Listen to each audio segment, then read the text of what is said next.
اچھے پھل ہیں. وجہ کیا ہے؟ کیونکہ زمین پر سورج اپنی تپش کو بھیجتا ہے، تبھی یہ زمین جو ہے وہ اچھا پھل دیتی ہے. آپ نیٹ پر سرچ کریں، آپ کو پتا چلے گا وہ ملک جہاں سورج نہیں نکلتا وہاں کوئی اناج پیدا نہیں ہوتا. یاد رکھیے گا، وہاں نہ گندم نہ چاول نہ کوئی پھل پیدا ہوتا ہے. وہ لوگ ترستے ہیں، بلکہ دوسرے ملکوں سے پرچیز کرتے ہیں. وہ لوگ جب اس زمین پر تپش بڑھتی ہے تو یہ پھل دیتی ہے. جب اسی طرح میرے عزیزوں میری اور آپ کی مشکلیں بڑھیں گی، ہم بھی ایک پھلدار درخت کی مانند بن جائیں گے.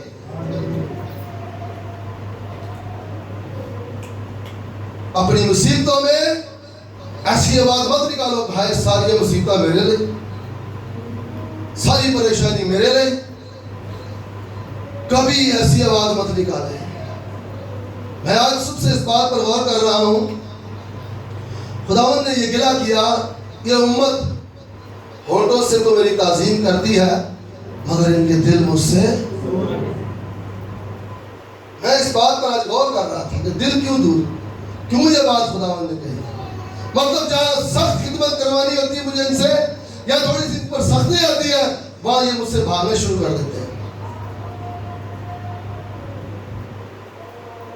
پچھلے دنوں میں بھائی کامران پیچھے بیٹھا، مجھے کہتا پار صاحب وہ میرے کو بڑا کام لے دے. میں کہا کامران تیرے کو برکت ملنا دی. ہلیلویا. میں نے کہا تیری جاب والے اگر تجھ سے کوئی ڈبل کام لے رہے ہیں تو یاد رکھ وہ ادارہ تجھ سے بے انصافی کرے گا مگر تیرا خدا ایک اچھا انصاف کرنے والا ہے. مت بھاگو، محنت سے مشقت سے مت بھاگو، بلکہ میرے عزیزوں ڈٹ کر مقابلہ کرو. تو آئے اس بات کے لیے کلام اقدس کیا کہتا ہے. بائبل مقدس کی سب سے آخری کتاب مکاشفہ،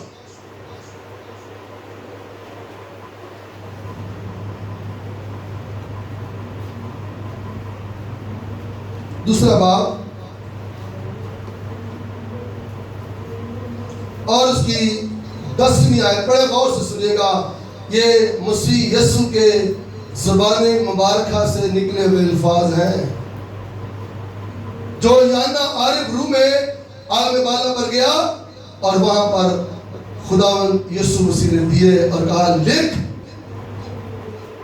یہ باتیں لکھ.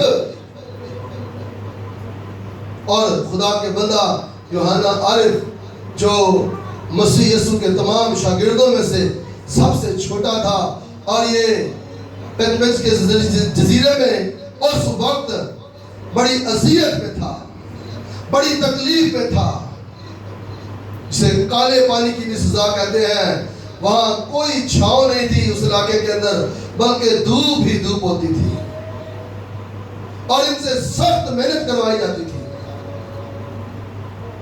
مسیح یسوع نے اس کی مشقت کو، محنت کو دیکھا اور جو مسیح یسوع کے لیے یہ انجیل کی بشارت کے لیے پھیلانے کے لیے کام کر رہا تھا وہ بھی یسوع نے دیکھا اور یسوع نے سے آسمان پر اوپر اپنے پاس بلا کر کہا. جی پڑھیے گا بھائی.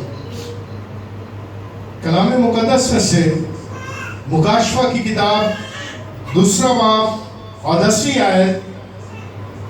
جو دکھ تجھے سہنے ہوں گے ان سے خوف نہ کر، دیکھو ابلیس تم میں سے بعض کو قید میں ڈالنے کو ہے تاکہ تمہاری آزمائش ہو اور 10 دن تک مصیبت اٹھاؤ گے.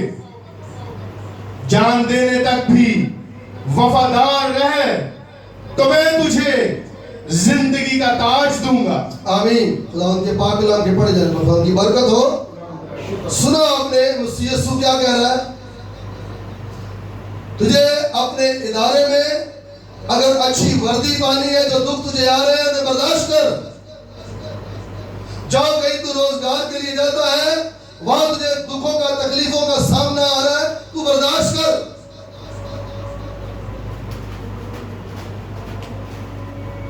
تجھے برکت ملے گی، تجھے عزت ملے گی، تجھے دولت ملے گی، تجھے شہرت ملے گی. کب؟ جب تو برداشت کرے گا.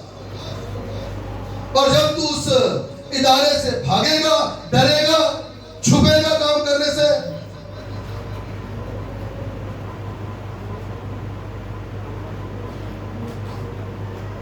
میرے عزیز بہن بھائیوں، یاد رکھو ایسے دکھوں سے مت بھاگو، ان کے بعد ہی برکت ہے۔ میں نے یہ جو مثال دی ہے، ایک انسان کو اگر اچھا فوجی بننا ہو،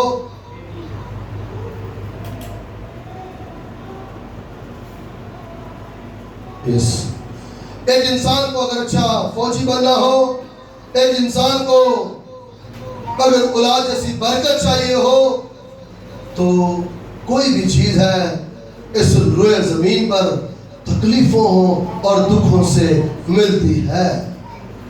اس لیے مسیح مصلوب جو ہے، ہمارا یسوع جو ہمارا نجات دہندہ ہے، وہ ہم سے کہہ رہا ہے جو دکھ تجھے سہنے ہو، جو کا مطلب سمجھ لینا، کوئی بھی دکھ ہو سکتا ہے،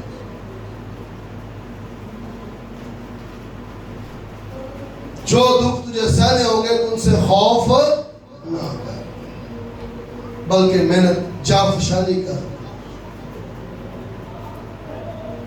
آج کوئی بھی انسان ہے، یاد رکھو میرے عزیزوں، وہ پھولوں کی سیج پر بیٹھا ہے اور مجھے کہے فلانا عہدہ مل جائے، فلانی مجھے چیز مل جائے، فلانا برکت مجھے گھر میں بیٹھے مل جائے، تو یاد رکھو میرے عزیز بہن بھائیوں، وہ رسوا ہوگا،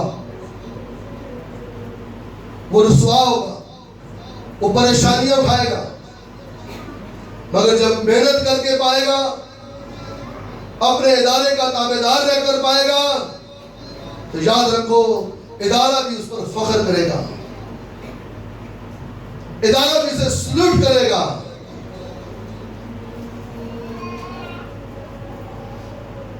آج میں صبح جب آیا، یہ شہربانی کے برتن یقین جانے کپڑے استری نہیں ہوئے، ایسے پڑے،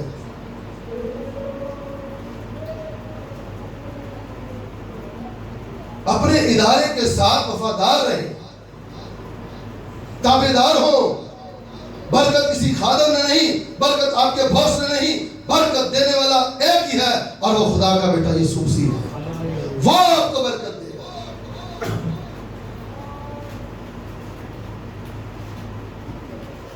آئے خدا کا بندہ پالوس رسول کیا کہتا ہے اس بارے میں؟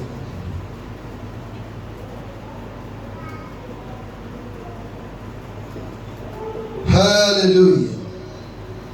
وہ ہماری مصیبت کو، ہمارے دکھ کو، تکلیف کو پتہ کیا کہتا ہے؟ ہلکی سی۔ دوسرا کرنتھیوں اور اس کا 14 باب 17ویں آیت، بڑے غور سے سنیے گا۔ کلام مقدس میں سے دوسرا کرنتھیوں 4 باب اور 17ویں آیت، کیونکہ ہماری دم بھر کی ہلکی سی مصیبت ہمارے لیے از حد بھاری اور ابدی جلال پیدا کرتی جاتی ہے۔ سنا پالوس کی بات آپ نے؟ رسول اعظم کی بات تو سنا، جلال پیدا کرتی ہے۔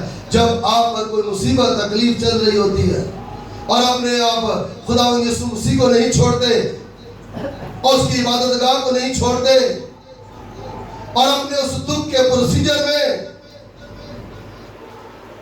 چلتے جاتے ہیں، بلکہ یہ نہیں کہتا کہ یہ مصیبت مجھ پر نہیں، یہ فلاں پر آ جائے، نہیں میرے عزیزو، پالوس کہہ رہا کیوں پڑھی 17 بات جب دوبارہ پڑھی گا بھائی جی، کیونکہ ہماری دم بھر کی ہلکی سی مصیبت چاہے 9 مہینے ہے، مصیبت چاہے پورے سال ہے، پالوس کہہ رہا یہ ہلکی ہے، یہ بھاری نہیں ہے، یہ بڑی ہلکی مصیبت ہے۔ بھاری مصیبتیں جو ہیں وہ تو اس زندگی کے بعد آنی ہے، جب یہ زمین نہ رہے گی تب بھاری مصیبتیں آنی ہیں، مصیبتیں ہلکی ہیں۔ اور جب ہم ان مصیبتوں کے بعد یقین مانیں، اولاد جیسی برکت پاتے ہیں، اچھی وردی پا لیتے ہیں ادارے سے، تو یقین جانو ہمارے ماں باپ، ہمارے عزیز ہمارے لیے فخر کرتے ہیں، میرا بھائی فلاں جگہ پر ہے، میرا فلاں عزیز وہاں پر ہے۔ جب میرے عزیز بہن بھائیوں زمین پر ایسی سختیاں پانے کے بعد آپ کو اونچے مقام ملتے ہیں تو پالوس کہہ رہا ہے، رسول اعظم کہہ رہا ہے، ارے یہ تو ہلکی ہے، یہ تو اتنی بھاری نہیں ہے. یہ دوبارہ پڑھیے گا بھائی جی صاحب. کیونکہ ہماری دم بھر کی ہلکی سی مصیبت ہمارے لیے از حد بھاری اور ابدی جلال پیدا کرتی جاتی ہے. اب جو اگلی باتیں ہیں، مطلب جب آپ کسی بھی معاملے میں دکھ پریشانی اٹھا رہے ہیں نا، تو آپ کی نگاہ اسپیشلی ان چیزوں پر نہیں بلکہ بائبل بتانے لگی ہے اندیکھی چیزوں پر ہونی چاہیے. ہاللیلویا. جی پڑھیے گا آگے بھائی. جس حال میں کہ ہم دیکھی ہوئی چیزوں پر نہیں بلکہ اندیکھی چیزوں پر نظر کرتے ہیں، کیونکہ دیکھی ہوئی چیزیں چند روزہ ہیں مگر اندیکھی چیزیں ابدی ہیں. سنا آپ نے؟ جب آپ اپنی مصیبت میں پراپر اس مصیبت کو فیس کر رہے ہیں تو آپ کو وہ چیزیں جو نظر نہیں آ رہی نا وہ بھی نظر آنا شروع ہو جائیں گی. ہاللیلویا. وہ بھی چیزیں نظر آنا آپ کو شروع ہو جائیں گی. جب آپ مصیبت میں سے گزریں گے، تکلیف میں سے گزریں گے، پریشانی میں سے گزریں گے، پالوس کہہ رہا ہے وہ چیزیں دیکھو گے. آئیں میں ایسے ایک خدا کے آپ کو عظیم خادم سے ملواتا ہوں. بڑی اذیت میں ہے، بڑے دکھ میں ہے یہ خدا کا بندہ. اور میرے عزیز بہن بھائیوں، اس نے کیا خوبصورت منظر دیکھا ہے اس اذیت کو سہتے ہوئے.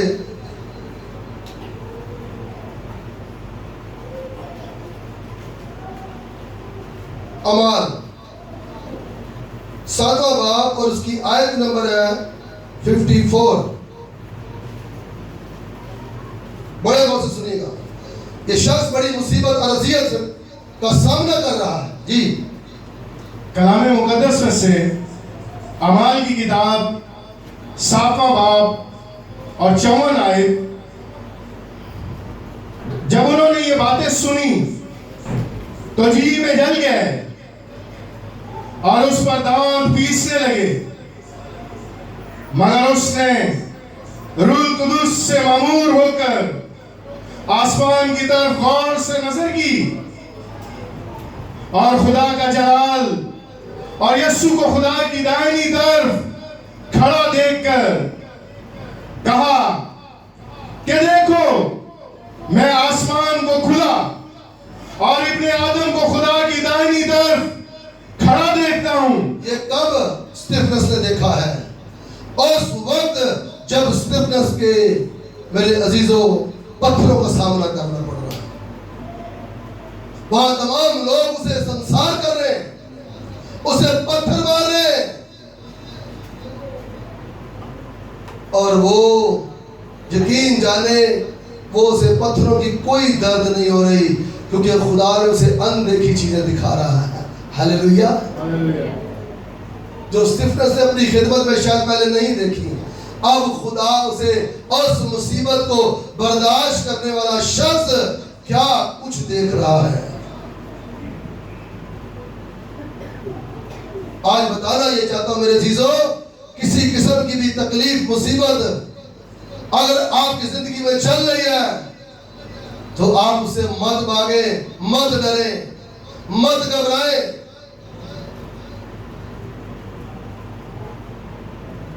کیونکہ خدا کا جلال ایسے ہی ظاہر ہوتا ہے، خدا کی قدرت ایسے ہی انسان کی زندگی میں کام کرتی ہے.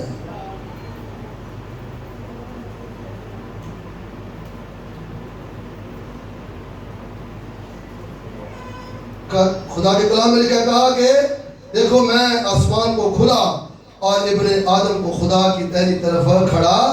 یہ کیا دیکھ رہا ہے؟ اپنی مصیبت کے ان ایام میں یہ کتنا بڑا منظر دیکھ رہا ہے. تو یاد رکھو ہمارا خدا ہمیں ایسے منظر بھی دکھانا چاہتا ہے. ہم صرف دیکھی ہوئی چیزوں پر نہیں بلکہ ہم ایمان رکھیں کہ وہ چیزیں جو آج تک ہم نے نہیں دیکھی ہمارا یسوع جب مصیبتوں سے گزریں گے تو وہ بھی ہمیں دکھائے گا، ہمیں وہ بھی دکھائے گا، وہ ہم پر ظاہر کرے گا۔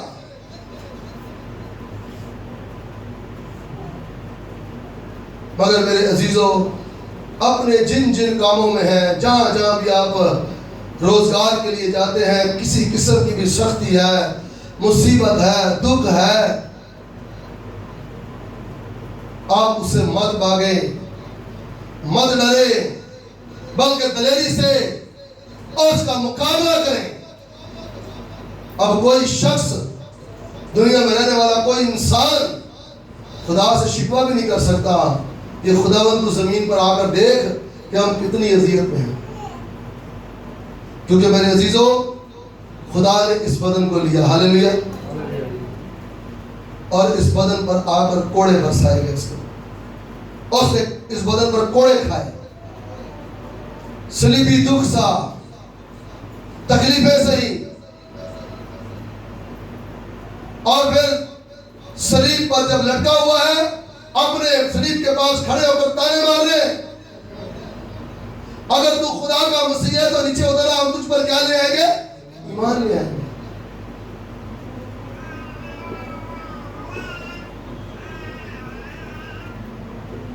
مسیح یسوع جو میرا اور آپ کا نجات دہندہ ہے، جو میرا اور آپ کا خداوند ہے، میرے عزیز بہن بھائیوں، بائبل یہ بتا رہی ہے کہ وہ بھی زمین پر جب آیا تو ایسی تکلیفوں میں سے، ایسی دکھوں میں سے گزرا ہے۔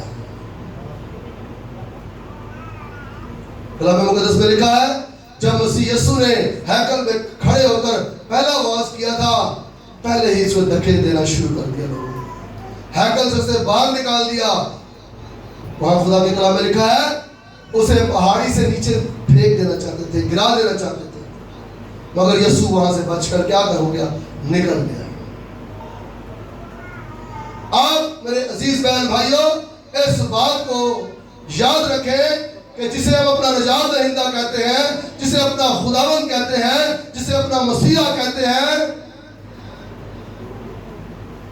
اگر میرے عزیز بہن بھائیوں وہ تکلیفوں اور دکھوں کا سامنا کر کے موت اور قبر پر فتح پائی ہے، وہ آپ کو بھی فتح دے گا جب آپ اپنے دکھوں میں، تکلیفوں میں سٹل رہیں گے، ان سے مقابلہ کریں گے، نہ کہ اس آرمی نیوی کے کمانڈر اس اسٹوڈنٹ کی طرح آدھی ٹریننگ چھوڑ کر بھاگے۔ نہیں میرے عزیزوں، ہمارے مسیح یسوع نے جو کچھ اس پر ہو رہا تھا اسے بھاگنا نہیں چاہا، بلکہ اس نے اس سارے کام کو پورا کیا، ہاللیلویا، اس نے اس سارے کام کو پورا کیا ہے۔ تو ہم بھی جب روئے زمین پر ہیں تو میرے عزیزوں جو دکھ ہم نے سہنے ہیں ہم نے ان سے خوف نہیں کرنا، کیونکہ اس کے بعد خدا کا جلال ظاہر ہوگا، خدا کی قدرت ظاہر ہوگی، خدا کی رحمت ظاہر ہوگی۔ اور جو کوئی مصیبت کے ایام میں بھاگتا ہے اور اپنے لیڈر کو یا اپنے بچوں کو یا اپنی بیوی، اپنے شوہر کو اکیلے تو چھوڑ کر چلا جاتا ہے، یاد رکھیں وہ جہاں بھی جائے گا رسوائی اٹھائے گا، پریشانی اٹھائے گا، نہ اسے دولت ملے گی، نہ شہرت ملے گی، نہ عزت ملے گی، اور ایک وقت آئے گا اسے اولاد بھی نہیں ملے گی۔ اکثر دیکھا نا، آپ نے سنا ہوگا انہیں دا پیو انہوں نے چھاڑ کے چڑھا دی چھوٹے چھوٹے سے فلانے چڑھا کے فلانے چڑھا کے تے کدی انہوں فون بھی نہیں کیتا، کدی چٹھی بھی نہیں پائی نا۔ وقت آئے گا کہ بجائے بچوں کی پرورش کرنے کے ان کو چھوڑ کر بھاگا ہے، وہ ایک وقت آئے گا ان بچوں کو بھی کھو بیٹھے گا جو اسی کے بیٹیاں بیٹے ہیں۔ میرے عزیز بہن بھائیوں، مشکلوں کا، دکھوں کا، تکلیفوں کا سامنا کرو، اپنے یسوع مسیح کی طرح، اپنے مسیح مصلوب کی طرح مت ڈرو، مت بھاگو، بلکہ